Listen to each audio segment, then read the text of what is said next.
do walk and slow jog ulit, kasi dapat praktisado ka din,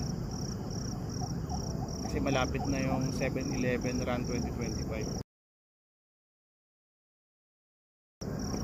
Diyan yun sa Philippine Best. Alangan naman yung mga participant din ng praktisado. Dapat yung photographer din. Mahirap na mabigla ka, habol ka doon, tapos mamulikat ka dahil di ka sanay. Bermosa Night Walk. Masarap dito maglakad ng gabi sa Bermosa, malamig tsaka secured. Tsaka iniisip ko kasi baka sa susunod gusto ko kasi maglakad simula Imus, Cavite hanggang Tagaytay. Wala lang, tatry lang. Kasi sa bike kayang-kaya na kahit kailan, kahit anong oras mo gawin pwede, kaya na yun.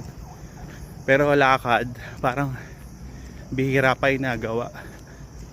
Kaya practice ng binti tsaka legs para ready siya pag tinry ko na. Malay mo next week o kaya after ng 7-Eleven Run 2025.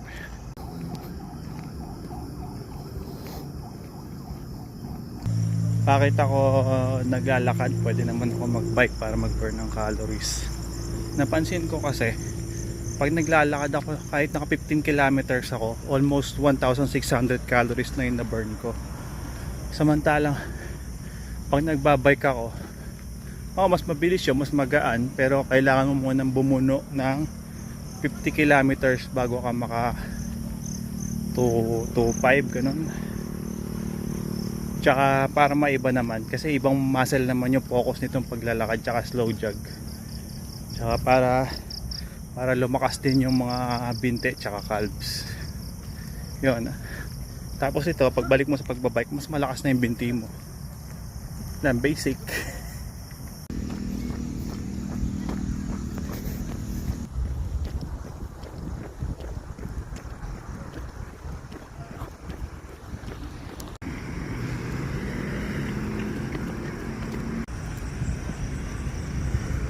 Konti yung nagja-jog ngayon kumpara na nakaraan.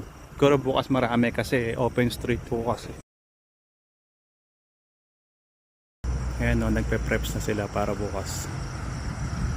Hanggang February 23 yata yan.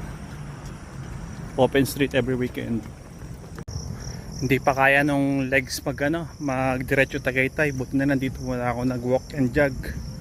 Parang max out yung binti ko ng 20 kilometers or less than.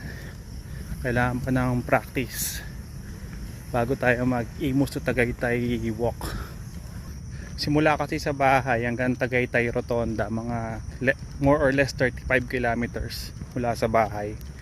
So ayun, kailangan mas mahigit pa dun yung kaya ng binti bago ko subukan, para hindi tayo mapahamak.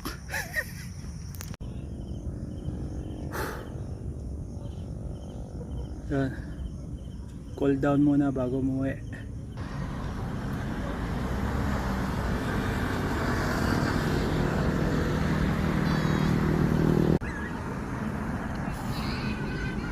Masakit din sa patong wapol Kala ko malambot, okay, hindi pala.